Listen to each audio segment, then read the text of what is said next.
You didn't hear about Tiger Woods' wreck, I guess. No. He was in a major car wreck by himself. Had to take him out of it with the jaws of life, and he's in surgery with multiple leg injuries. Which Oh my. Yeah, so Oh no. yeah, it's all over the news. I wouldn't know it if I wasn't driving back from a client. So it's on all the news. Hey, can you guys see me?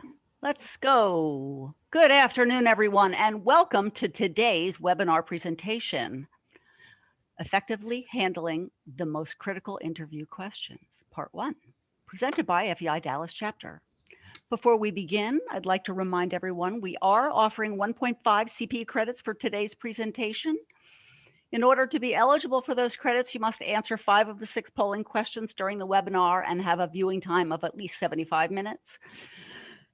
Excuse me. Notification is usually sent between 7 and 10 business days. It may take a little longer since FEI is offering a lot of webcasts nowadays. We are unable to offer credit to those not eligible through the proclivity of the technology. If you do have trouble with the polls, please make sure that you send me a chat and I'll make sure that you get the CPE credits. And in accordance with the standards of the National Registry of CPE Sponsors, CPE credit will be granted based on a 50-minute hour. It is my, oops, excuse me. I'll ask now for just a second while we get going here. Folks, your first poll is up on your screen. And before we get any further to that, we'll let you all answer that while I introduce our next speaker, Mr. Walker, Vice President and Financial Advisor for Merrill Lynch and the Chair of the Career Management for FEI Dallas Chapter. Welcome, Bob. Thank you, Nancy, and welcome everybody on the virtual. This is we're now going into 1 year of virtual, and hopefully someday, relatively soon, we'll be able to meet in person again. But in the meanwhile, virtual is our best way of being able to communicate to you. I want to begin by thanking our sponsors, which is the FEI of the FENG chapter, and introduce our advisory committee and thank them for all of their hard work, which is John Casey, whom you'll hear from shortly, Jim Ashworth, whom you'll hear from longly, Cliff Edwards, and Kelly Harris. So without further ado, if he's on the line, I would like to turn it over to John Casey for a moment. John? Unmute. All right, this is John Casey. Can you hear me now? Yes. Yes, John. Okay, great. All right, so my short talk is about why FEI. So we have FENG and FEI. FENG is Financial Executives Networking Group, and it's for people that are in transition. FEI is Financial Executives International, and it's for people in transition as well as people who are employed. In fact, most of the people in the organization are employed folks. It's about 450 members and about 120 sponsor members. So they've added up, it's about 550 folks that are financial professionals in the DFW Metroplex, mostly in Dallas and north of here. So anyway, it's a great group of folks. And our motto is that we are business leaders in finance committed to helping each other excel and succeed in our personal and professional lives. So that's who we are, and that's our motto. And if you believe in that and want to be part of that, please, we want you to consider joining. And we have a lower price now during the membership drive, and I can talk to you about that individually afterwards. We have monthly dinner meetings. at which there are speakers, dinner speakers, and there's also CPE credit with CPE speakers in different areas. And that happens once a month. And you can attend virtually and get a $50 credit for dinner, or you can attend in person. I just got my second vaccine shot, and I will be attending in person the next meeting for the first time. I'm really excited about that.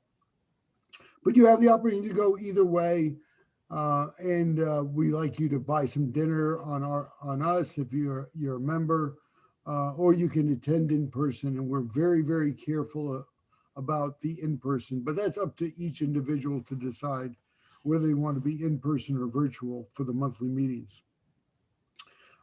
We also have over 8 special interest groups, and they range from manufacturing, distribution, retail, healthcare, energy, and a number of other different areas. So these are groups that meet 4 times a year, and they have speakers and they have food and drink. It's really a nice time.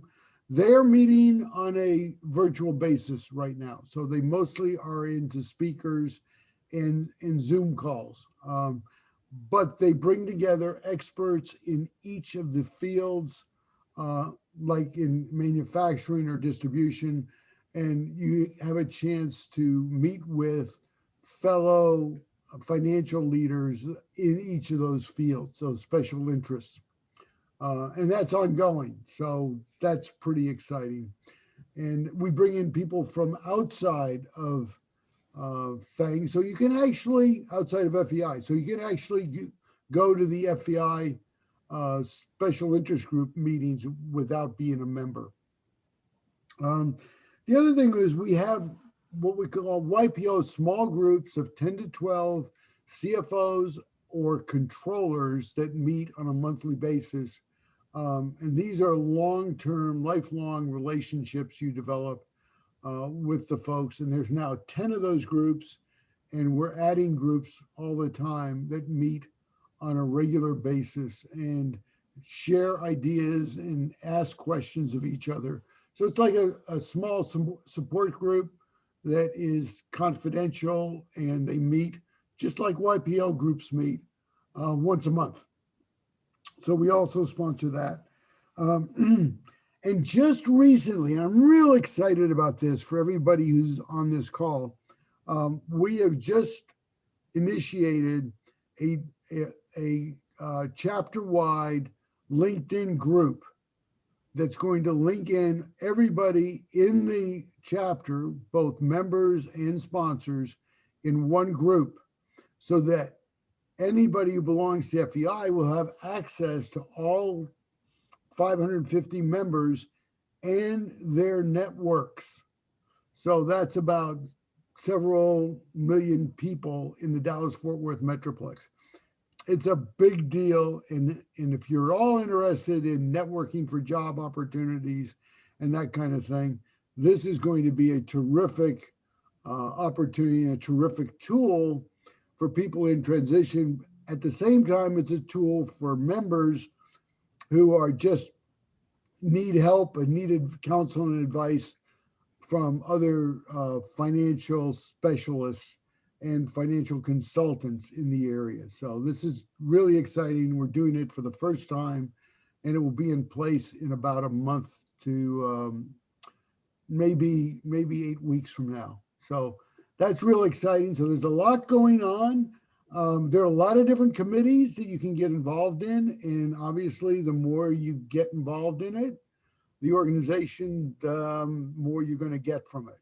The more you give, the more you get, we say at FEI.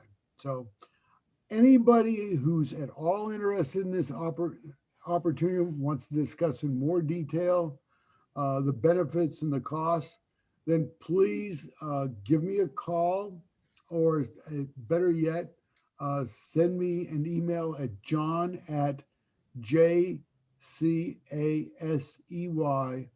associates plural.com. That's John, JOHN, at jcasey ASSOCIATES.com. Send me an email and with your contact information, and I'll get back to you. If not today, in the next day or two, and we can talk in more detail. Okay? Bob, that's pretty much it. So thank you very much for the opportunity. This is something Bob and I feel really strongly about. Bob, you've been in FEI since when? 25 years. 25. Wow. Okay. So hopefully we're going to get you a 25-year pin. 21, 20, I'm right behind you. I guess I've been in since 1997. So I'm about a 24-year-old guy. So maybe someday. So talking to Bob and I mean, I'm sorry, we're just passionate about FEI and what we're doing. And we really want to make that available to all of you guys that are in transition or coming into the community. So thank you very much for your time, Bob. Thank you, John. And I would like to continue, if I might, thanking the rest of our advisory committee that consists of Cliff Edwards, Jim Ashworth, and Kelly Harris. At which point I'd now like to turn this over to Mr. Cliff Edwards to introduce our speaker for the rest of the evening. Cliff? Hey, Bob. Thanks for the introduction. I appreciate it. I'm Cliff Edwards with Thomas Edwards Group. We are accounting and finance and IT staffing firm. Been in this month, we hit our 24th year in business. So I want to talk a little bit about Jim Ashworth. Raise your hand if you know Jim. Okay, that's honor system. I've known Jim for quite a while. He is a partner with Joseph Michaels International. He has placed by himself over 1,100 business professionals over the last 28 years. Now, one of the things that Jim does that I've always found very interesting, helpful, and just effective is that whether his candidate gets the job or not, or whether he makes the placement or not, he agrees with his clients that he's going to get a debrief. And he has documented over 5,000 interview follow-ups. And if you know Jim, you know that he's going to be persistent to find out why you got the job or why you didn't get the job. And so if a client says it's a coin flip, he's going to ask why the client landed on heads instead of tails and get details. And that is what that does, if he wasn't already, is that creates an expert in search and in looking for a job, in career management. So over 5,000 interview follow-ups. He has learned over the years that there are 4 critical areas of an interview. And I've seen him talk on this topic before, and some of you probably have as well. It's excellent. It's excellent. And he helps crack that code of, hey, I got the interview. Now, how do I get the job? Jim is a member of the Pinnacle Club, which my understanding, that's the top 75 recruiters in the US. Very difficult to hit the level that those guys do. And he just has a lot of experience that I think can help you. Also, during his presentation, feel free to ask a question. I'll be helping him with the questions as far as reading them and prioritizing that type of thing. Before I introduce him and he gets started, my partner Sharon, who's been with our firm almost 20 years, she does a weekly meeting with Jim and with Mike Gaylor. Yeah, Mike Gaylor. And, Baker Tilly, had bought MCG, and he does that weekly. And so I know Jim pretty well, and my partner Sharon, who I trust implicitly, knows Jim pretty well. And one of the comments she said that really resonated for me, we were talking about this session yesterday. She said, I've known Jim for years, and I have never heard a single person say that he did not have time for them. He is always willing to talk. He'll drop everything, get on the phone. He will talk to a candidate sometimes a couple of times a week to help them with their job search. And I'll tell you, I can learn personally a lot from that. That's hard to do. And, he does it because he has a good heart and he really has your interest in mind. And, and I appreciate that. I think it's a great example. Also, my experience for FEI or FENG or any group, if you ask Jim to speak, he's going to show up and he's going to speak. And he will stay after FEI or FENG meetings and talk with people and help them with whatever questions he has, even though he has to haul his butt all the way back to Fort Worth. And he just has a passion for helping people. And I really appreciate you speaking tonight, Jim. Without further ado, Jim Ashworth. Wow, I a little lost for words. Very flattering. Normally we talk about my accomplishments, which that's for me just showing up at work every day and doing your job. But I appreciate providing a little insight as to how I really do feel about you guys, Cliff, and I appreciate that. I think before I actually get started, we're gonna do the second poll question. That's correct. Thank you so much, Jim. The second poll is on your screen. Please, if you would indicate how long you have been in transition. We are giving you an options of you're not in transition, you're just networking, less than 90 days, 90 days to a year, or over 1 year. Feel free to take your few moments and answer that poll. Again, as I said, if you have an issue with the poll, which we have had recently, technology issues, don't hesitate to let me know in the chat. I'll be sure you get the credits. All right, I'm going to end that poll now, folks. So if you don't have your answers in, please click now. Okay, and there are your results, Jim. Okay. Wow. You have I'm not just I should say I'm just networking. So it might have just now realized that are you in transition? I'm not, just networking. Okay, that's over a third of you, which is flattering to have that large of a group join the meeting that aren't actually in a serious transition. Interesting that 90 days, less than 90 to a year and over a year are all about the same. Yeah. So we need to fix those bottom two groups, and hopefully I can provide some insights tonight that maybe will help you do that. So I'm flattered because a year ago this month, I was asked to do my very first Zoom meeting, and it was Bing's first Zoom meeting as well, and learned a lot from that. But I want to talk to you about this handout, effective steps for phone and video interviews, how that came about. And so anybody that is not used to Zoom interviews and getting ready for one, I suspect you might go to the internet to get advice on things that you should prepare for. And it occurred to me, because I only do pretty much local work, that I'm able to meet my candidates face to face and my clients face to face. So frankly, I never had much use for phone interviews or Zoom videos, interviews, either one. And so when I got asked to do a talk on that, it hit me that there could be people in the room that know more about this than I do. And I didn't want to be in that position as a speaker. So what I did to prepare for that meeting last year was I literally went to the top 30 websites that came up when I typed in best practices for Zoom and phone interviews, and I read every single word on every one of those websites. It took me over a day to do that, and from that, I learned a lot of things I'd never thought about relative to a Zoom call. There was a bunch of nonsense in there, frankly, highly opinionated people about some of that stuff that you should never do.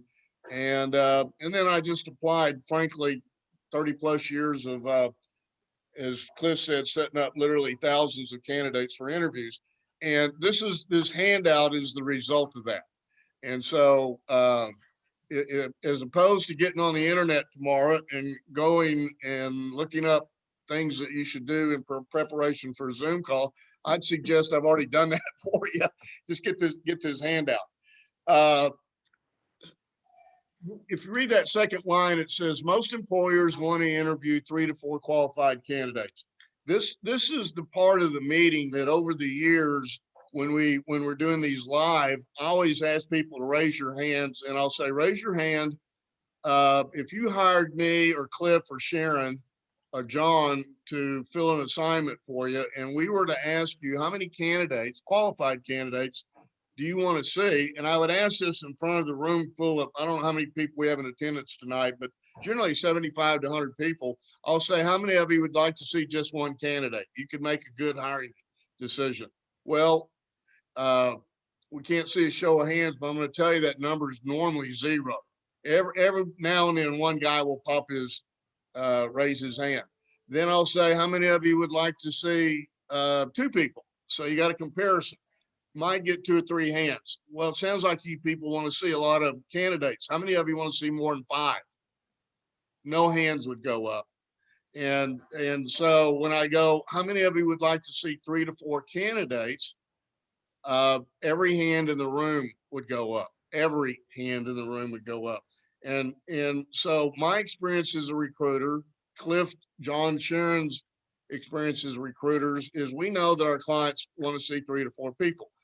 Why am I making a big deal of this? I think a lot of people go on interviews believing that they're probably one of 15 or 20. In fact, human resource people are often notorious. Hiring managers are notorious for exaggerating. As I like to say, there's 2 exaggerations that employers do in an interview process.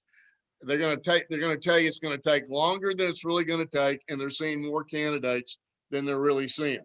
So if somebody says, they're going to interview about 20 people, that's probably not a job you want, or that's an employer totally embellishing what they're really going to do.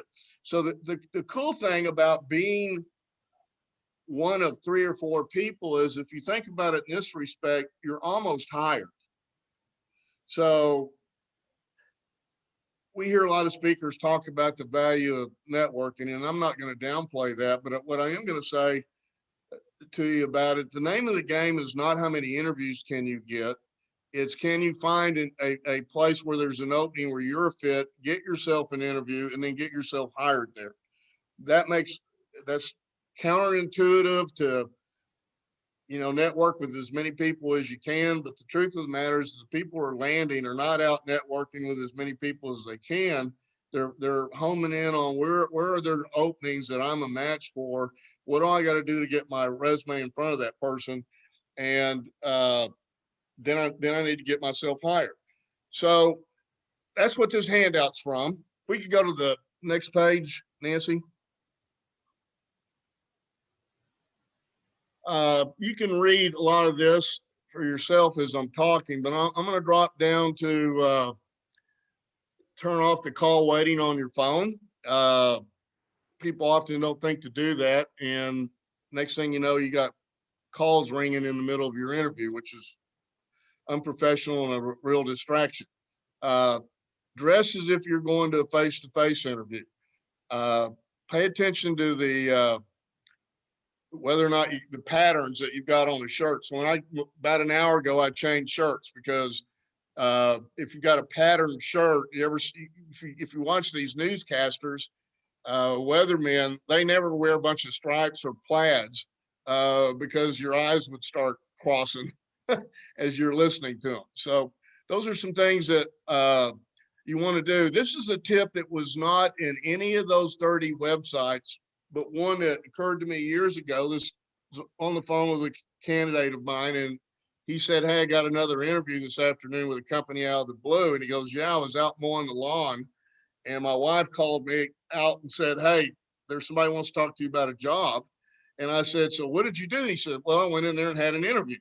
So you're probably like me right now. You're probably picturing this guy. It's all hot and sweaty and probably a little out of breath. And here he is on the phone with an opportunity that might be his next career job. And he's trying to have an interview. So as simplistic as this might seem, I have a lot of people tell me they would have never thought of this. But if you get a unsolicited phone call, in other words, it was not scheduled, and it's about an interview, you just take a deep breath and say to the person on the other end of the line, I'm headed to an interview, or I'm headed to an appointment, and can we reschedule at a later time this afternoon or tomorrow? They're not gonna rule you out as a candidate because you couldn't take an unscheduled call, I promise you. But you're so much better off. Now you've got a time set, you know who it is you're going to be talking with. You can go do a little preparation, research the company, think about how you fit that industry or that particular company. It's all kinds of things that you should be doing preparation wise that you really can't do if you take a call out of the blue. If you go to the next one, please.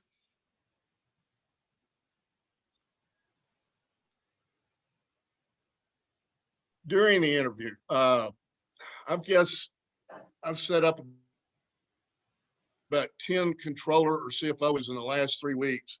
And I know the hiring managers that are meeting with real well. What I know about them is they're going to be an hour to an hour and a half interview. And it's a little surprising to me when I tell the candidate, one of the best pieces of advice I can give you is settle in when you get there. This is a marathon. It's not a dash. It's not a sprint. And it's if you just went into the interview realizing that I'd rather be conversational. I've never met a candidate, by the way, that preferred a formal interview over a conversational interview. And yet, do we as candidates think about what are we contributing to the tone of that interview? Are we being real formal in the way that we're presenting ourselves so they get real formal? I know as a recruiter, if I get somebody comes in a white shirt and a pinstripe suit and he's stiff as a board, all of a sudden I'm not as comfortable and I'm not as casual or conversational as I'd like to be. The more conversational you are about each other, the more you learn about each other. Be an expert listener. Working with accounting and finance people, it's not uncommon for me to hear at least once or twice a week from somebody that says, Jim, I don't really have much of a sales personality, so you're going to have to really help me with this interview because I'm not much of a salesman. And my answer to that very sincerely is the salesy people are not the ones that get hired. The ones that get hired are the ones that do the best job of listening. I describe interviews as you guys remember back in high school, if you were blessed to every now and then have an open book test. You remember how that worked? You got test questions, but you could use the book. I mean, unless you couldn't read, it's real hard to flunk that kind of test. Well, the same thing with an interview. If you're listening for the employer, they're going to tell you what it is they want to know. I think what we humanly do is get real introspective about ourselves, and we start worrying about how do we look, how do we sound, how am I doing with this guy? And when you're doing that, your focus is on yourself. It's not on the other person. If you get hired, as you know, you're going to spend more hours at work than you do at home with your family. So you might as well figure out, is this somebody I'm going to like? Is this somebody I want to work with? Advice I gave an employer as recently as this morning. I showed him 3 controller candidates. He's got it down to 2. And he said, I can already tell, Jim, that you made good on your promise, which was, I'm going to give you a headache. And the headache you're going to have is deciding which one of these 2 people to hire. And so I told him several days ago and reminded him this morning, if you're agonizing over who you should hire the person that you're most comfortable with being yourself. And to give you an example of that, I worked in a recruiting firm for a number of years that the owners were enamored with a guy who is retired lieutenant colonel. I'm an Air Force brat, so I can say this kind of thing, but he was a very formal, by the book kind of guy, and he would have at least 1 or 2 female candidates crying during the day, and often male candidates, and it wasn't unusual for somebody to walk out of our firm, and I said, he goes or I go. We can't have that kind of reputation. But it's like, to manage him, I had to jump his butt. And jumping people's butt is not my style of managing. That's what I had to do to get him to be productive. So what I'm saying to you is employers should hire people who they don't have to do that. They don't have to be somebody else in order to effectively manage their crew. So how do you as a candidate show up to the employer? Because that's often who they end up hiring is the person that they're most comfortable with. And often, frankly, they'll take that over the person that had the better skills. So the way you do that is you go in with a very informal, very conversational approach where you're an expert listener. They'll tell you what it is that they want to know if you'll just listen. before we go to the next handout, this is not on the handout, but I do get asked a lot about thank you notes or thank you emails or thank you letters after an interview and the appropriateness of those. So let me address that for a minute, and then we'll do the poll question and get on to interviewing. So if you go into a Hallmark card or go into the grocery store, go to the card section, if you walk by anniversary cards, birthday cards, get well cards, they're all fairly lengthy, often with quotes, but real flowery stuff, you know, that you wish you could tell your wife, but you oh, it said it better than I could ever say. But if you go to the thank you section and you pick up any thank you card, what do they say? Thank you. That's all they say. And so when I often see thank you letters after an interview, it's almost, you're reading them as if almost the person that they were interviewing wasn't there. Hey, Joe, I want to remind you that I got this, this, and this, and this. And when we talked about me needing to have this, I've got that too. And it's like, why are you reminding the guy of how you did in the interview? You think he forgot? And so what I'm gonna say to you is the most effective thank you notes do simply this. Number one, they thank them for their time. So the opening line might be, appreciate the time that you spent with me talking about your firm this afternoon. Then the second thing is, this is an opportunity, because who often gets hired, all things being equal, as the employer will say, I'm going to hire the one that seemed to want the job for the right reasons. Jim wanted to go to work for us. And that's real important to us because we want to be excited about who we hire. So the other thing that I would say in a thank you note is, after giving this a lot of thought, I want to also reconfirm that I'm interested in this position, would like to take the next step with you. Those are the only two things that you should try to accomplish in a thank you note. Hey, Jim. Yes. Just quick notes. I haven't heard it in a while, but occasionally I'll hear candidates say, well, yeah, you know, but I'm interviewing them too. Okay. I guess you're bringing that up because that worries you when you hear that, doesn't it? Because it sure worries me. Absolutely it does. You know, you will get your chance to ask your questions and do your due diligence, but we know what those interviews are about. Yeah, Cliff, would be curious if this is what you hear from your clients when somebody goes into the interview. They said, you know, I thought Joe was the most qualified candidate, but you know, he must have not got treated well in his last job. And you know, under other circumstances, that's probably who I'd hire, but I'm probably going to pass because it's like he hasn't got over his divorce yet. And that's what that sounds like to them when you're interviewing them. Cliff, I've never had an employer say, Joe came to the interview and asked me a whole lot more questions than I asked him, and I'm happy about that. Right. You know, and there's a lot of popular fiction written in nonfiction form about interviewing that says things like that. And I would agree. You got to focus. Here's my background. Here are their needs. Find out what their pain point is. And you really have to match your background with what they're looking for. And that's why that listening is so important. Well, thank you. I was going to go back to my earlier point. The people that get hired are the ones that do the best job of listening. Why don't we do the next poll question, and then we'll talk about interviewing. Thanks, Jim. I'm just going to share the result of the third poll question for you. That's it. I find that you might want to speak to those before I move to the next one. Okay. Okay. Yeah, leave that up for a second. Mm-hmm.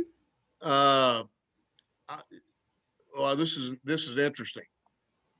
For the better part of a year, the most common thing I hear, Cliff, I'd be curious if you hear otherwise.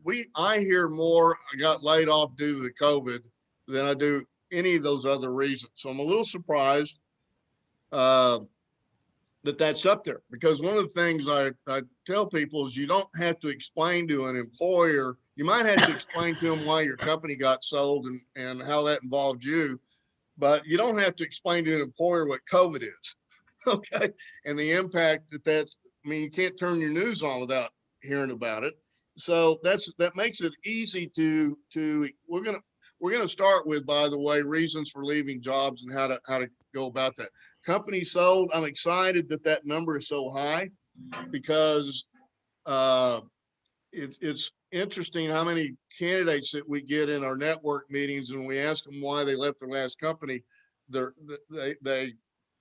almost like they're embarrassed to say their company sold. And I guess it's, maybe I should have saw it coming or something. I don't know what the thinking is, but I'm glad that's up there, because anybody that's company sold, you're in the majority of reasons why people left. And the whole key to answering this question, why'd you leave your last company, is to convey something to the employer that they can readily embrace. If your company sold and they relocated out of the area, pretty understandable why you would have left the company. Financial conditions, you're going to hear that. That's probably a lot of the COVID group. Financial conditions is almost the same thing in a lot of respects. Disagreement with management. All right, so in a second, we're going to talk about reasons for leaving. The worst answer that you can give anybody, by the way, the worst answer is disagreement with management. I want everybody to pause for a second. Think about the last time you hired a position and you had a candidate said, I had a disagreement with management. What's the first thing that you do mentally? You mentally start saying to yourself, what did this person do to get off sides with their boss? Because I'm going to be their boss. Sure would like to know how he or she gets off sides with people. So you're creating this this concern that, frankly, there's not a good way to handle that one. And so I'll tell you a story of a guy named John that about 3 weeks ago, I've known John for a number of years. He called me up and he said, Jim, you know my boss. And I said, yeah, I've known him for years. And he goes, he's an absolute jerk. And I said, yeah, that's why I told you maybe you shouldn't go to work there. And he said, well, he's gotten worse and I don't know how much longer I can take this. So I have my laptop up. I'm adding that information to his profile. And while I'm doing that, he says, and we're not doing well financially. Oh, okay. So I'm typing that into the computer. About the time I get done with that, he goes, and by the way, our company's up for sale, and we're probably going to relocate the company to Atlanta, Georgia, and I don't want to move. So here's my response to John. John, when you're in an interview, you don't need multiple reasons. You don't need 3 reasons for why you want to leave the company. You need one good one. You got one terrible one, disagreement with your boss, or you don't get along with your boss. That's a terrible one to use. And if you only had 2, I'd be using our company's not doing well financially, so I'm proactively looking. But what's even better than that, this is the downside, by the way, of a Zoom video where I can't see anybody, is typically I could do let's do a show of hands. How many of you that are on this call would like to relocate out of the area, would prefer to relocate out of the area, would be neutral about it? I'm going to say I've done this enough times. When the hands raised, it's almost 100%. I like it here and I'd rather not move. And so if your company was relocating out of the area, that's the best answer you can ever give an employer, because you're sitting across from somebody that wouldn't want to move either. So let's, do we have another poll question? I think we do. Of course we do, but now I'm challenged. Here we go. Hang on just a second. It's one on severance. And there is your next poll, audience. Did you receive a severance? That one's pretty easy. We have about 30 poll takers. I'll give you just a few more minutes, folks. You can get off polls. All right, I'm going to share those results. If you missed a poll, folks, let me know. Okay, so the majority of you got a severance. So anybody that's been in a one of Mike Gaylor's Baker Tilly network group meetings that we were referring to earlier and have heard me handle this, what I normally do is take 2 or 3 people out of the audience and have them tell me why they left. We don't really have the ability to have that interaction this evening. And I'll say, explain to me why you left your last company as if you're in an interview. And historically, every single candidate leaves out 2 things. One, they'll talk about having worked there a long time. I was there 16 years, but they never say the words that they enjoyed working there.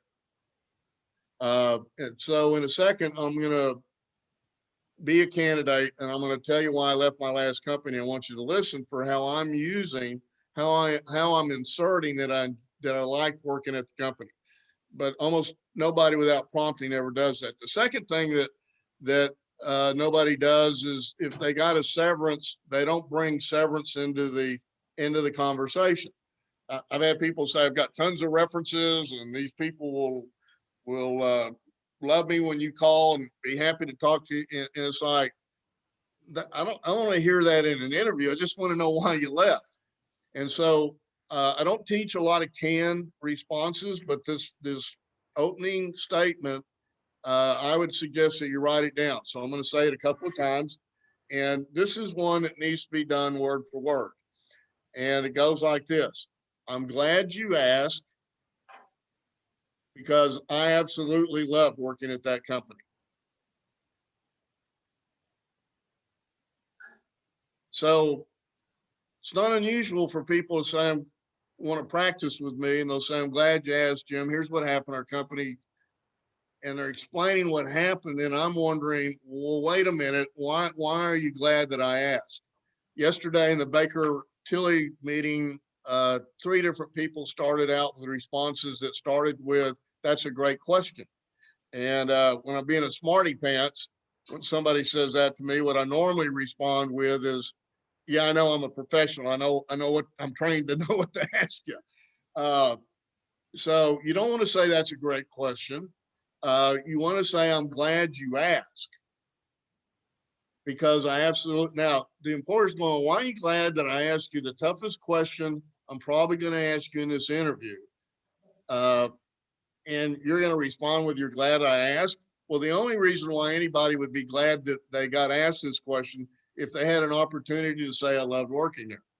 So the cool thing about that as an opening line is, first of all, my clients absolutely eat that up because what they say is it's refreshing to hear someone that has something positive to say about their prior company. Mostly people go, well, it's a tough one because I don't want to speak negatively about my company. It's like, why would you need to?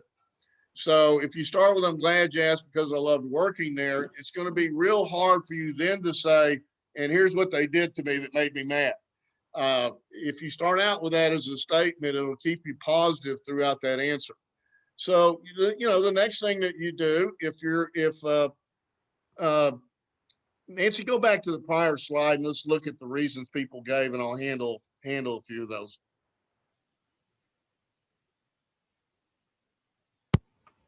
Hold on just a second. Yeah, I'm putting you on the spot. So we know one of them was COVID.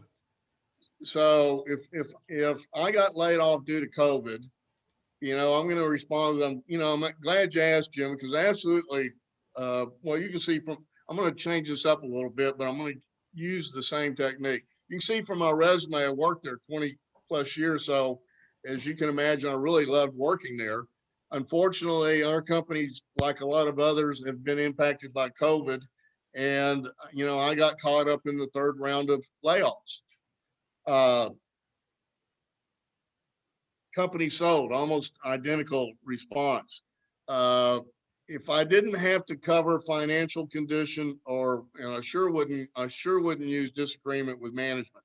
So what I'm going to encourage everyone on this call is I want you to think about the reasons that you left the company, because it probably just wasn't one. You might have had one big one that was the straw that broke the camel's back, but it wasn't the only reason you left the company. And so I want you to think about the various reasons that you've got and which one is going to be easier for you to explain. So we'll go back to John a little while ago. He was really pissed off at his boss and ready to leave, but that's the worst answer he could give. And probably relocating to Atlanta, while that was probably in the works, it wasn't a done deal.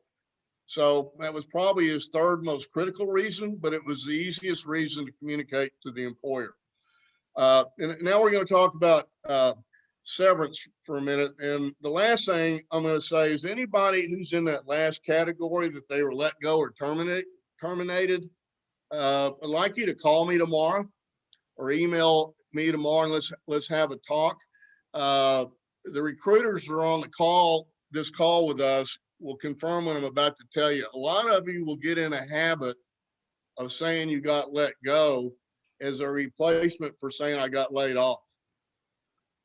I've had people say the company sold and relocated to Atlanta, so I got let go. Well, let go means you were terminated for cause.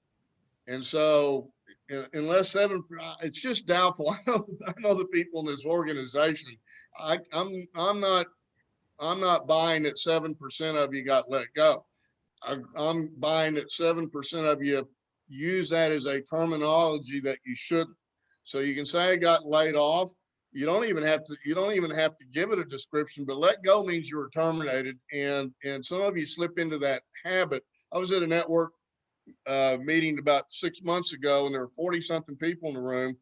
And this guy, I said, why did you leave California and the company you were with after 30 years to move to Texas? And he goes, well, I got let go. And here's what happened. And he explained what really happened was the company was downsizing. He took a severance.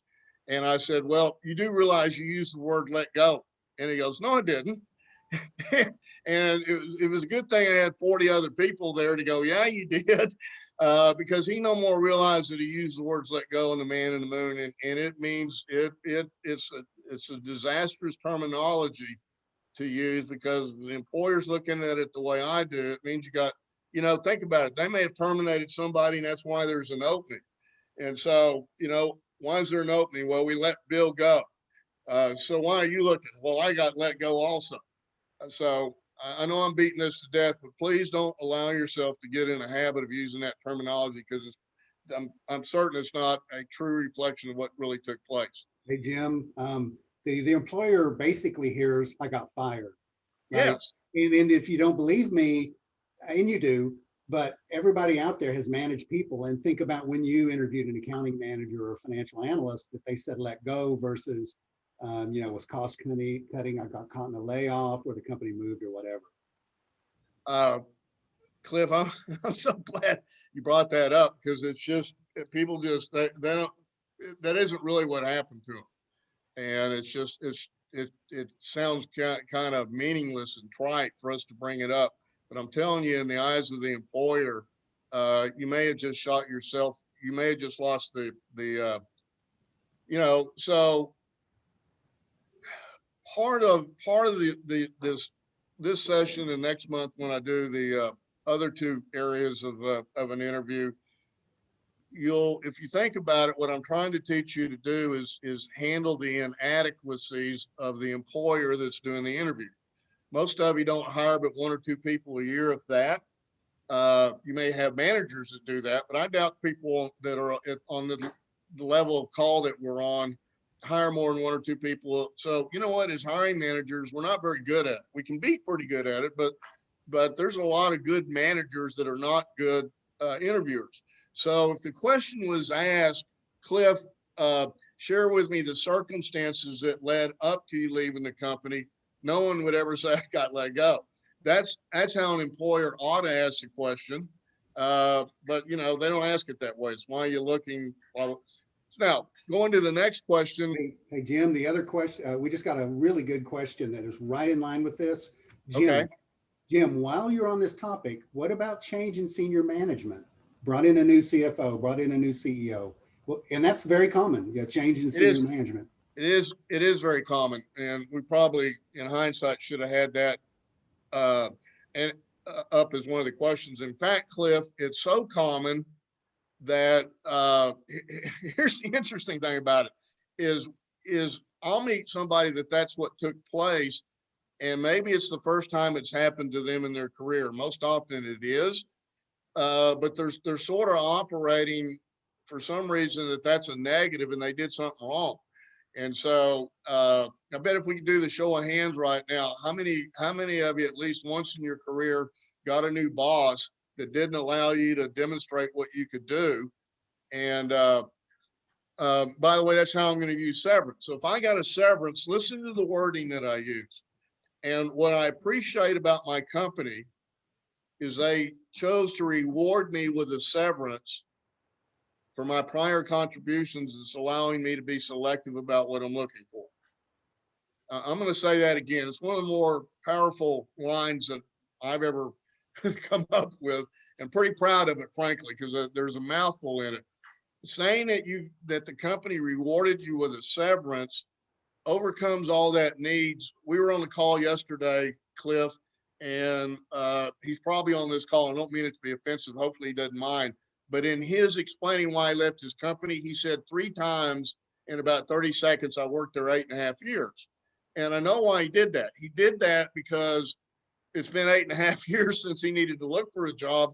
And frankly, there's some discomfort that comes with that. And so he's trying to overcome, I'm a good employee. I'm a good guy. I shouldn't even be looking, but now I'm having to explain to you what took place.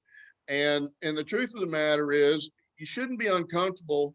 So it might sound something like this. I'm glad you asked, Cliff, because I really enjoyed working at this company. At a point, the owners brought in a new CEO, and he let it be known right off the bat that he wanted to bring in his own team. He's on a mission. That's why they hired him. They want to make some dramatic changes in the company, and he's made it clear that he wanted to do that with his own people. And you know what? If I'm him, I might actually have the same attitude and approach to that. But at any rate, what I appreciate about the guy is he did enough homework on me to know I'd made some significant contributions, and they rewarded me with a severance. And frankly, that's allowing me to be a little selective. All of us get uncomfortable being unemployed, and the longer we go employed, the more uncomfortable we get about having to explain what he'd been doing for the last, it started out as 3 weeks. That wasn't so bad. And I took some time off for the grandkids and went on a couple of trips. Next thing you know, it's 4 or 5 months. And next thing you know, you're having to explain, I think there was 20% of the people on this call have been looking for over a year. You've got to be really uncomfortable having to explain that in an interview. I understand that. If you got a severance, just using the words, and what I appreciate about them is they rewarded me with a severance that's allowing me to be selective about what I'm looking for. It's not flexible about what I'm looking for, but selective about what I'm looking for.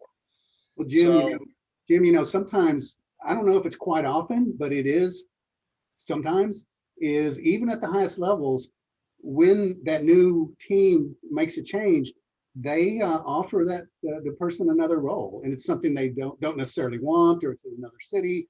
But I always like the candidate to say, well, it's they brought in a whole new team. A lot of senior management was let go.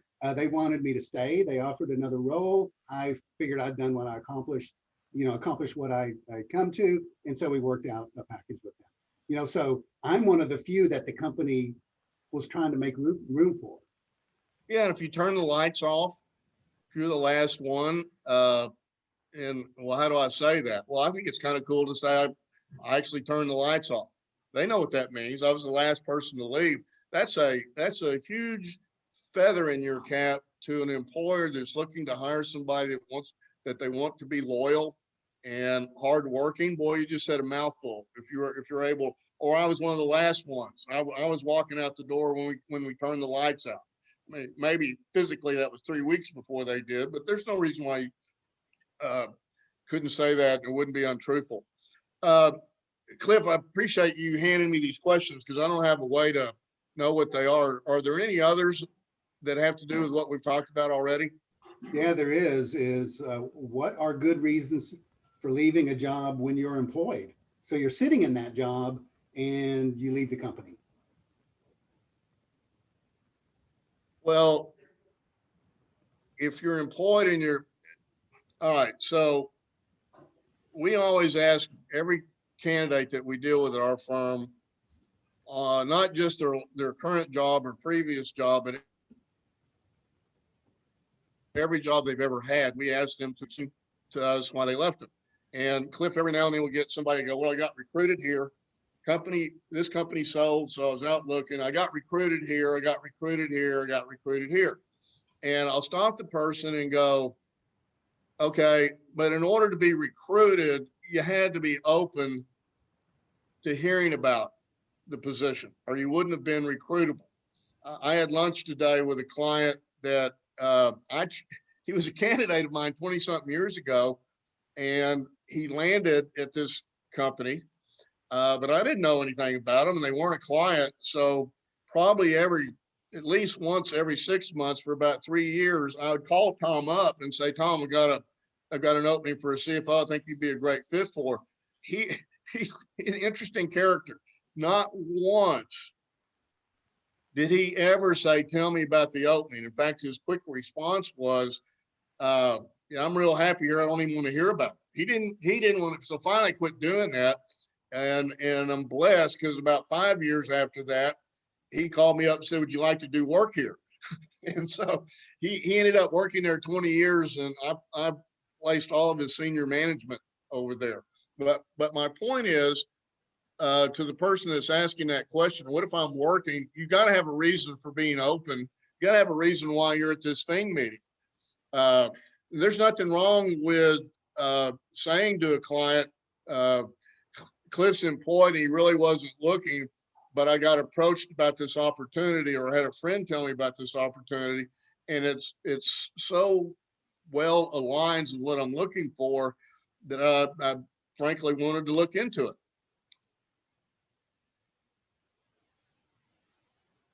You got to watch that one, Cliff, because as you know, we could have our client worry about, are you sure you're ready to leave where you're at? So I'd be thinking about, why would I even consider that? And that needs to be part of the answer.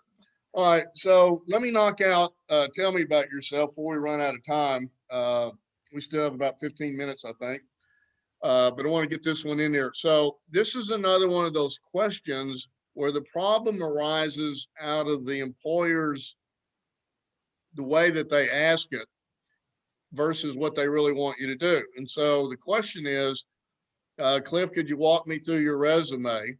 Or the alternative is, Cliff, why don't you tell me about yourself? And my experience is, the unprepped candidate wanting to be on their best behavior in an interview is gonna do what they were asked to do, go over the resume. But I want you guys to think about this. Think about the last time you hired, and think about the candidate that you ended up hiring. How many times did you look at their resume? Okay, so you looked at it initially to say, this looks like a resume I'm going to read later, because this looks like somebody might have what I'm looking for. Then you look at the resume and go, this guy has what I'm looking for. So in the morning, you walk it into an admin and say, can you get this guy scheduled, as you're looking at it again? And then you schedule him for the next day, whether it's in person or phone. As an employer, you looked at it that morning, or you looked at it, at least you looked at it before the call, and you're looking at it while you're on the call. So the average employer is going to look at this document that shouldn't be more than 3 pages and really ought to be 2 pages. It's not a novel, and he's looked at it 5 or 6 times. So him asking you to go over your resume, I can't think of anything more boring for you to do than to do that. So a little history on myself. I've been recruiting for 31 years. My first probably 18 months in recruiting, I would send absolutely slam dunk, knock the ball out of the park matches to my client.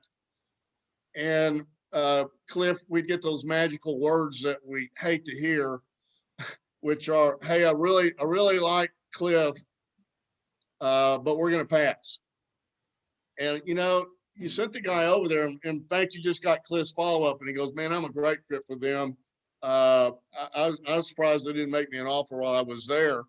And you go, so you're a really good fit. Oh, I was a great fit. So you think they were a great fit. Candidate thinks a great fit. And you get on the phone with the employer and they go, we really like him. We're going to pass. And you would go, well, if you like him, why are you going to pass? And the response would be, well, he didn't really have what I was looking for. Well, when this happened to me, I wouldn't say a lot, but it happened enough that got my attention the first 18 months.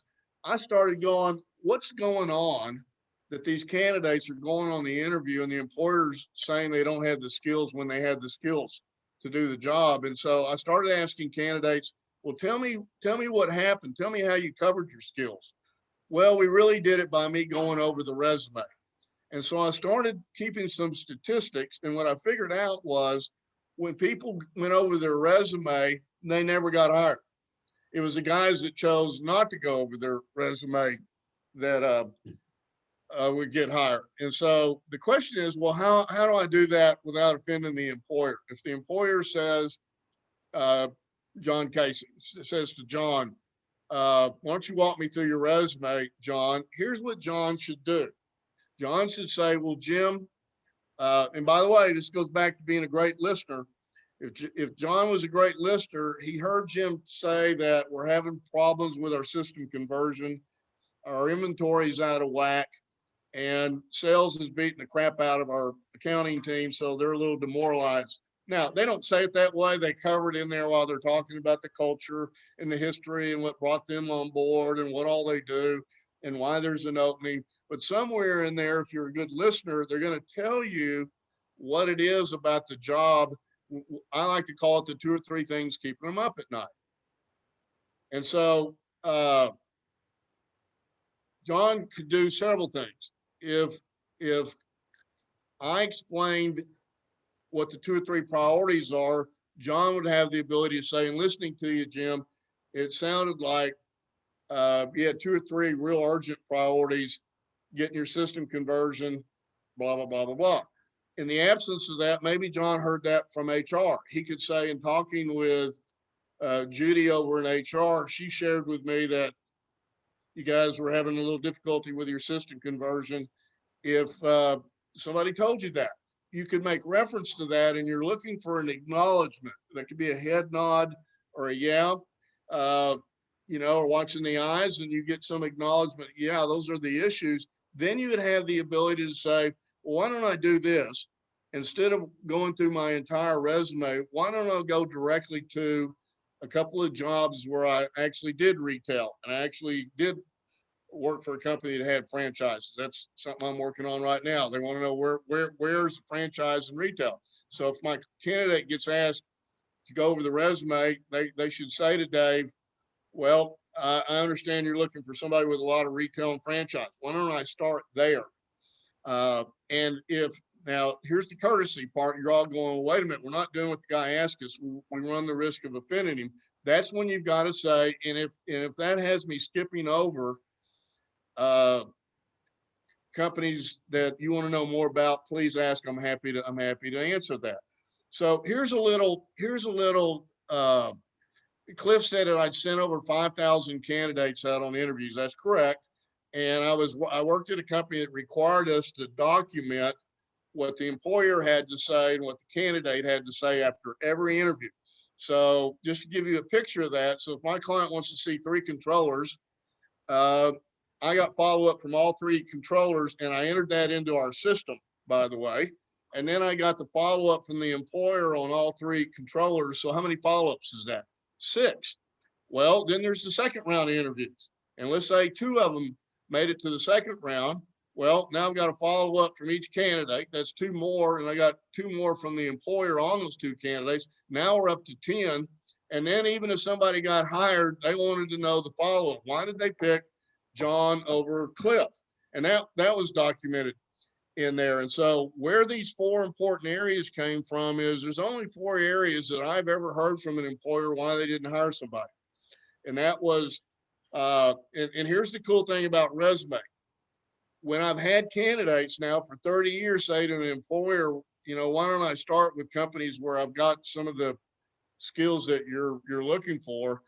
I've never had a client afterwards say to me, Jim, we really like this John Casey guy, but he looked like a pretty good fit, but we're going to pass. And actually, I think you ought to drop him as a candidate. What? Why would I do that? Well, because when we asked him to walk through the resume, what he chose to do was educate us on how well he fit the position. I've never had a client do that, and I don't expect that I ever will. It's because the client really doesn't want you to go with a resume. The client really wants you to explain how you fit. So if an employer was asking this in a better way, what they would be saying is, well, John, I just spent the last, I don't know, 10, 15 minutes sharing with you what some of the priorities are in this job. Why don't you, if you want to use your resume, why don't you share with me where you have experiences that you think would be relative to what we're trying to hire here? That's what you would do. You'd go, well, at ABC company and at XYZ company, you know, I had franchise here. We had 30 franchises and 70 company owned stores. And over here we had, you'd know what to do. And so I'm just going to encourage you guys to be a good listener, because the better listener you are, it gives you the tools to explain how you're a fit. That's not selling, that's just explaining how you're a fit. I think we have one more poll question and then we'll open it up to wrapping up. I think we have about 10 minutes or so that we can take questions from the field. Thank you, Jim. The second to the last poll is up on your screen. We'll give you one more during Q&A. What is your base salary? 100,000, 100 to 150, 150 to 2, or over 2K? Just while you're doing this, please, base salaries, and please be honest about it. This is not going to be shared with anybody. Cliff and Bob and I were real, when I came up with this question, is go, you know, I know our audience makes over 6-figure, but I'm curious where the majority of them fall. So, you know, when we're going out and getting speakers and we're thinking about what we want to talk about, we want to make sure we know who our audience is. Wow, so over half of you are making a base of 200 or more. That's great. I can remember when you could hire a good controller for about 75,000. I don't remember the first time I placed somebody that made over 100. So that's good that people are doing well. And then you're going to ask the other polling question while we're handling questions. Is that right, Nancy? That is correct, Jim. Okay. All right, Cliff, what kind of questions have we got? Yeah, we just got one in from Marcy Chavez. Yep. Jim, but what if the employer wants to kick the whole conversation off by asking, so tell me about yourself? Where should we focus our points to cover? Great question. Yes, it is. And it's a pretty tough question too. And I'm happy to answer this. So I'm gonna tell you a story that leads up to this. I once had a division controller opening with, and I don't even mind saying who it was with Trinity Industries. And we got down to 2 candidates, and the corporate controller said, we'll give them names. We'll give them Jack and Jill. He goes, I'm telling you that I'm probably going to hire Jill. In fact, I know I'm going to hire Jill. And I sort of got annoyed because I'm not into wasting people's time. And I said, so if you're going to hire Jill, why are we bothering Jack to take off work to come over and meet with you guys? And he said, because we've got a corporate CFO who will not let us hire a candidate unless we show him to. And there isn't any, I've tried for years to get him to break that habit. He won't do it. And so reluctantly, I agreed to send Jack along with Jill. And what I told both of them was, if you get asked to go over your resume, you can't do that. If you do that, you're not going to get hired. And they both said, understood, boss, no problem. Well, by the way, one of the reasons that the employer was favoring Jill over Jack was Jill was more assertive, and we'll use the word reserved. Jack was a pretty reserved guy. I think he actually used the word, I think he's a little meek for our organization, was how the hiring manager described. So off they go to the interviews, and typically you put your best candidate last if you can, but in this case, timing didn't allow that, so she went first. And so Jill calls me after the interview and said, how did it go? And she said, oh, it was real long, but it went great. And I said, okay, so tell me how it's, she goes, I walked into the door and he had my resume in his hands and asked if I had a copy and said, let's start with you walking me through your resume. So, Marcy, that's your question, right? What do you do in that situation? So I asked her what she did, and she said, I walked him through, I was walking him through my resume, and she said there was one point in there that it got a little odd. And I said, what was that? She goes, I was just about to get to the point of telling him skills that I had that fit the job when he started asking me about my management style. And I'm going, boy, I hope you understood that was a cue. He was getting bored with that stuff. And I said, what did you do? She said, that's a great question. Let me finish going over my resume. And I knew in my heart right then and there, regardless of what that hiring manager said, the division CEO wasn't going to let him hire. So I get on the phone with, we'll call him Jack. And I'm going, most employers always interview the same way. So he probably did the same thing to Jack. And I said, Jack being the meeker guy, there isn't any way that he would have fought that off. He would have gone over his resume. And so I'm on the phone with Jack and I said, Jack, tell me about your interview. And I'm waiting for him, by the way, to tell me how he spent 30 minutes going over his resume.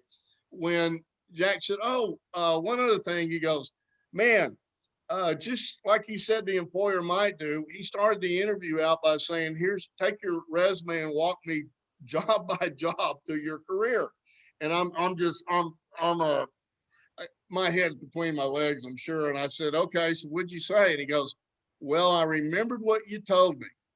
And he goes, I don't know if I did the right thing or not, but this is what I said to the guy. I got to figure the division CEO of a multi-billion-dollar company doesn't have time to hear my 20 years of employment. So would you mind if I just started with the areas that I've been told by your division CFO are the most important? Could we start there? And I'd be happy to fill in any blanks. So who do you think they hired? Yeah, I can't hear you, but I know what the answer is. They hired Jack. And so, Marcy, what I'm going to tell you is, I know that could be awkward, but if you go over your resume, what I know in my heart, you're not going to get hired. What happens, by the way, is as you're going through your resume, you're telling a story about yourself. And as you're telling the story, they're interested in you. That's why they always start the conversation out with us saying, we really like Marcy, but we're going to pass. And why they're passing is, as you were going over your story, they lost sight and you didn't make that connection. They lost sight of how you actually fit the job. And that's what happens. So you got almost no chance of getting hired.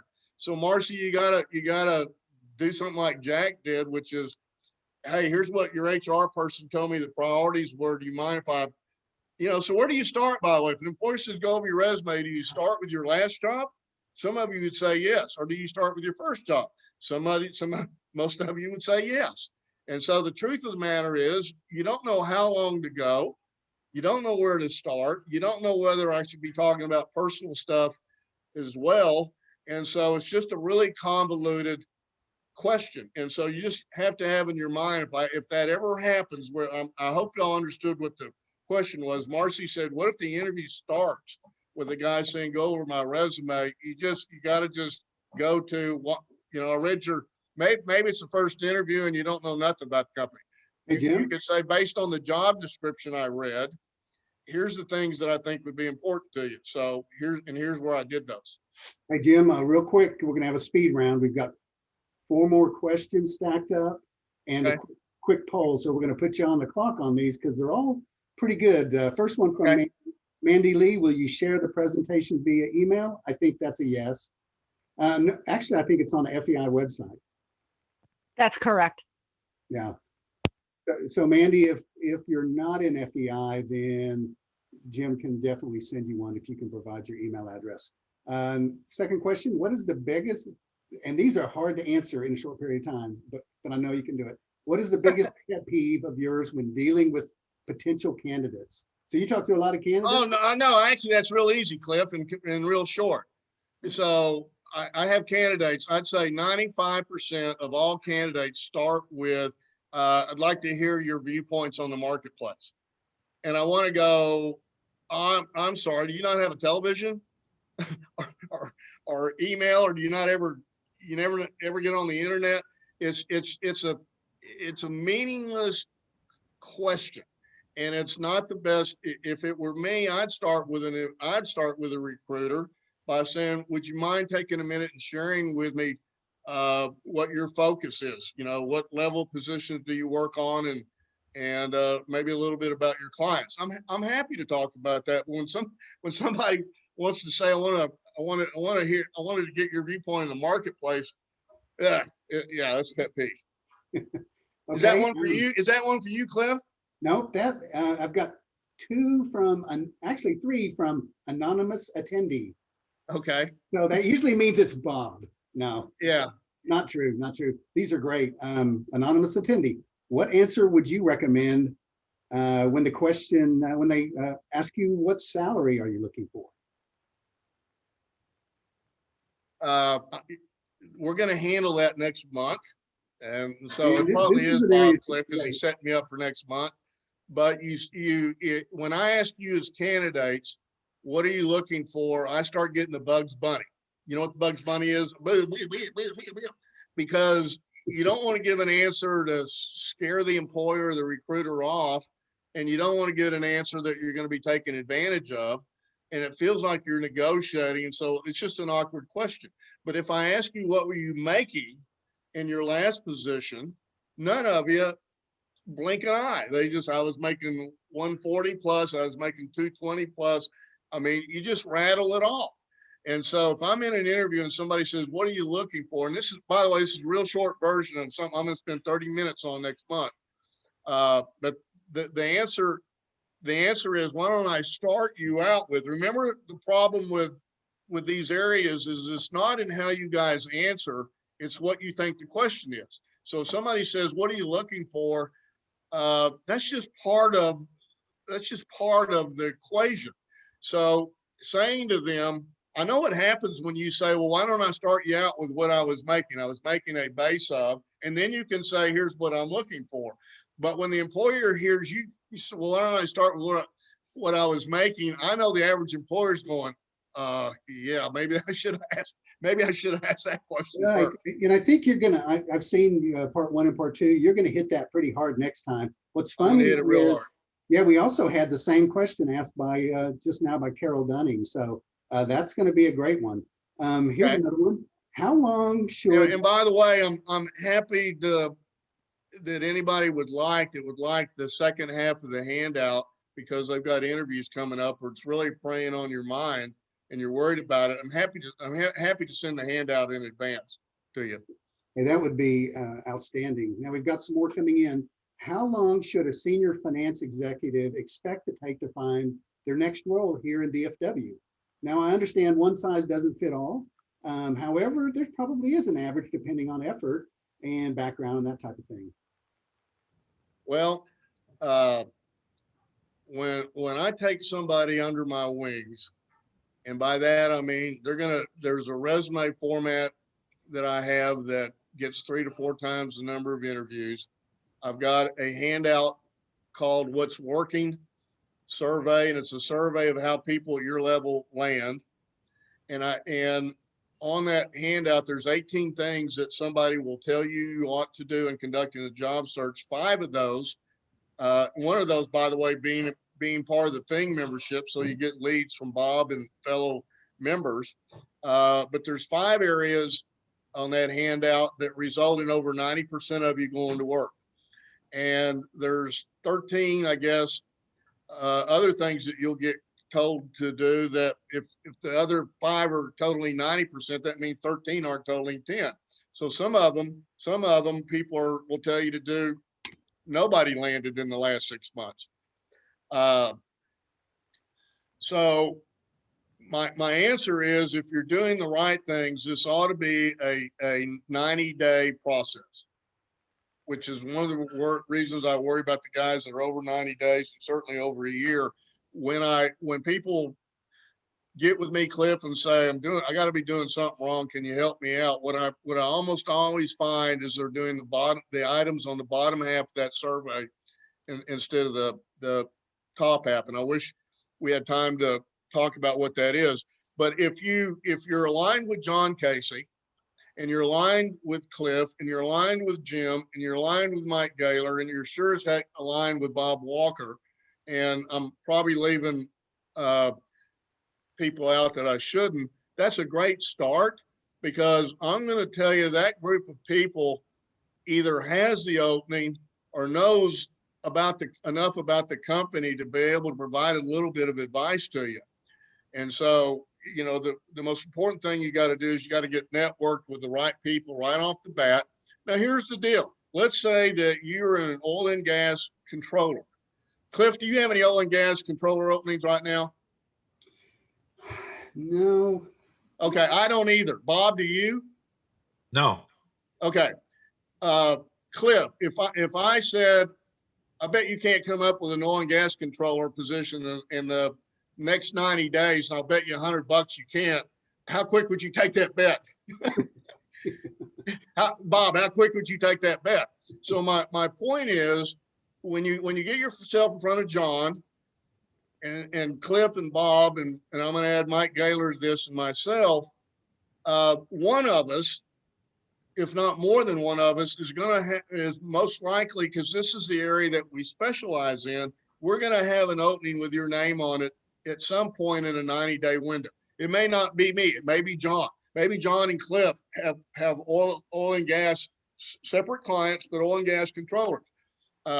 The next month, somebody with a real estate background, I've got a controller opening for somebody with real estate.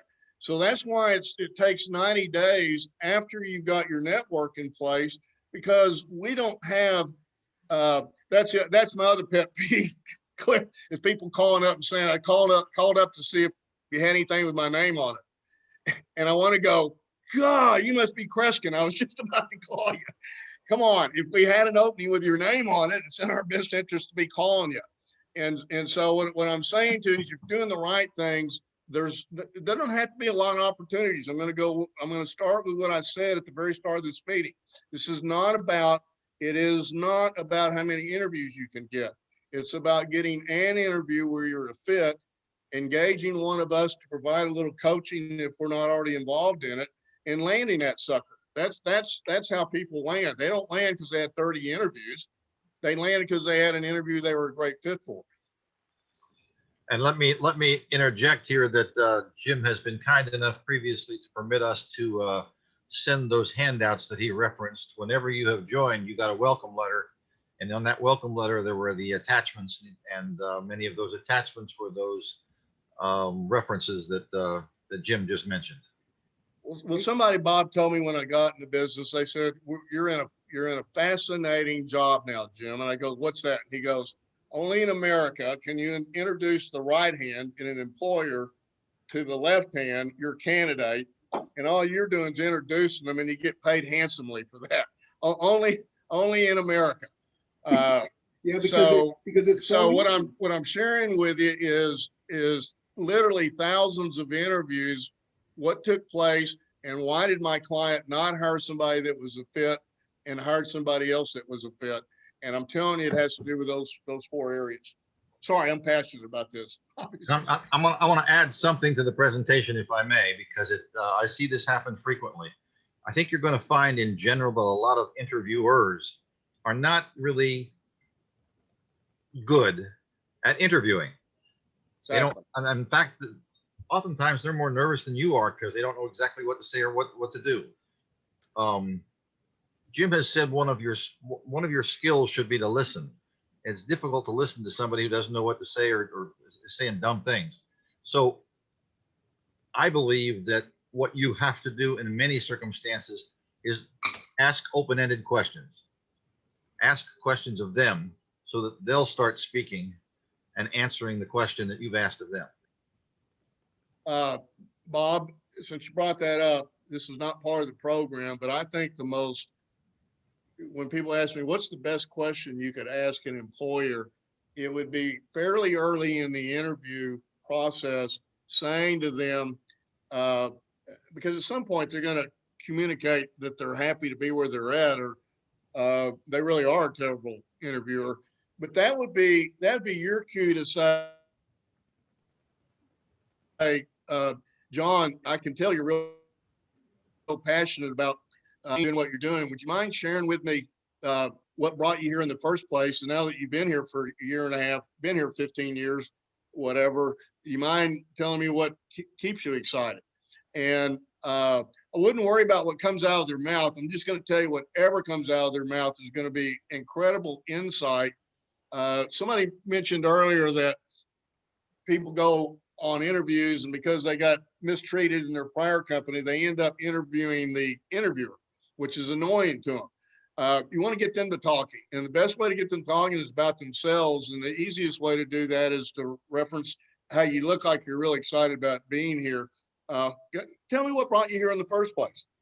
Well, and Jim, that makes them sell the company to you just a little bit and sell themselves to you just a little bit. And when you're selling, that brings you closer to that person talking to you.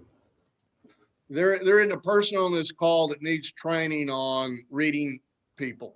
All of you, anybody's had a kid knows when you're being lied to. You can tell when they're excited. You can tell, so we got a lifetime of training to be able to read people. And that's just real important to be a good listener, and think about what they're asking you for a second and ask yourself, do they really want me to go over their resume, or do they really want to know how I fit the job? And I'll use my resume to tell them how I fit the job, but I got to tell them how I fit the job instead of just going over my resume.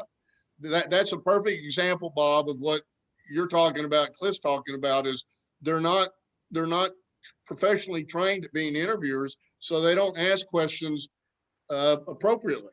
They're not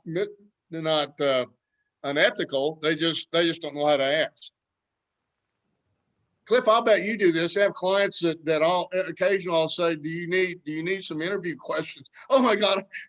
Oh, thank you. So that's a lot of evidence that employers don't really know what to ask or to do in an interview.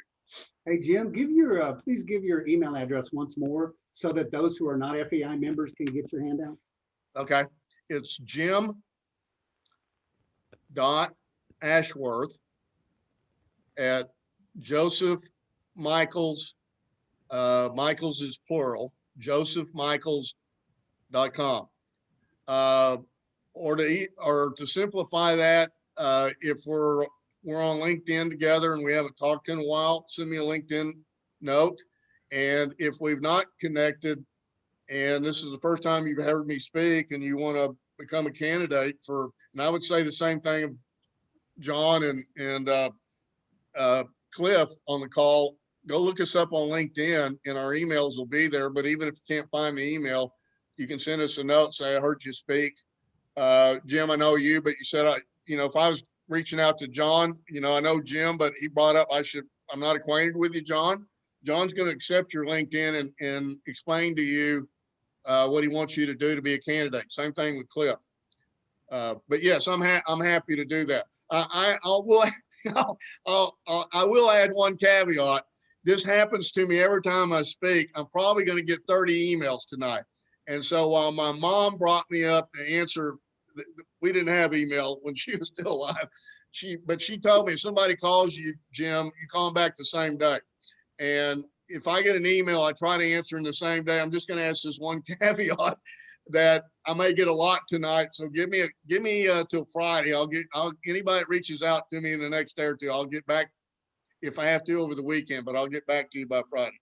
Well, I'm sure they appreciate that, Jim. I'll throw this out there too. And Jim is better at this than me, but I think I'm good at it too. What's really good is that if you have a question and you're in the middle of an interview process, or if something is getting in your way, if you think it's money, if you think it's specialty, if you think it's age, whatever it is, if you think there's something really getting in your way, send it, for me, it's email. Jim's a little bit more phone call, but phone call works for me too. Let me know, what the urgency is of it, and we'll get back to you. I mean, whether you're working through a recruiter or you find the opportunity on your own or however you found it, the people on this committee will help you and give you an insight and a sounding board. Just kind of let us, if it's something I'm going for my final round tomorrow, let us know that. When I alluded to, it's more important to find an opening where your fit are and then pull out all your arsenal. If honest to goodness, this is what I tell my daughter to do. This is what I would do if I was looking for a job. I'd find openings, and then I'd go look the company up on LinkedIn and figure out if I had any first or second connections with that company. And so this is fairly normal, but for me to at least 3 or 4 times a week. But a guy sent me a LinkedIn message. He said, Jim, we haven't talked in a year or 2, but I know you'll know who I am. And he goes, you're LinkedIn with the CFO at XYZ company, and they've got a treasury opening over there that I'm a great fit for. It's a close drive. And what I know about the company, I'd love to go to work there. He said, about that. He said, would you mind endorsing me for that position? And here's what I said to him. I said, send me the same note you just sent in an email and attach your resume this time. And then I'll just forward it to that hiring manager, tell him I'm not involved from a fee standpoint, and endorse you is why I think that you'd be, that takes 3 or 4 minutes to do, but me come up with an endorsement, man, I don't even know where to start with that. But him saying I'm interested, here's why, and here's my resume, all I got to do is forward that. I would think that same thing is true of Bob and the rest of us. Just make it easy on ourselves to do that, and we'll be happy to do that. Well, I'm afraid we're getting very close to running out of time. So I made a big faux pas at the very beginning of this presentation and neglected to mention the chairperson of the Fort Worth office, the Fort Worth FEI, Britton Pavlik, who we also wish to thank as part of our advisory committee.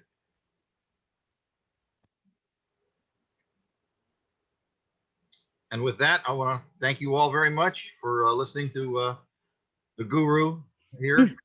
And it's all yours, Nancy. Thank you so much, Bob. Thank you. Before we go, I do want to let everyone know that we do post all of the events recordings and the handouts on the FEI Dallas website event library. This is not locked down to members only. So if you are from FEI and would like the handout, it will be there in the next couple of days so that you can download it. And this does end the webinar. We do thank you again for your participation. CPE notification email will be sent in 7 to 10 business days. We wish you the best of the evening and have a great night. Thanks. Thank you all.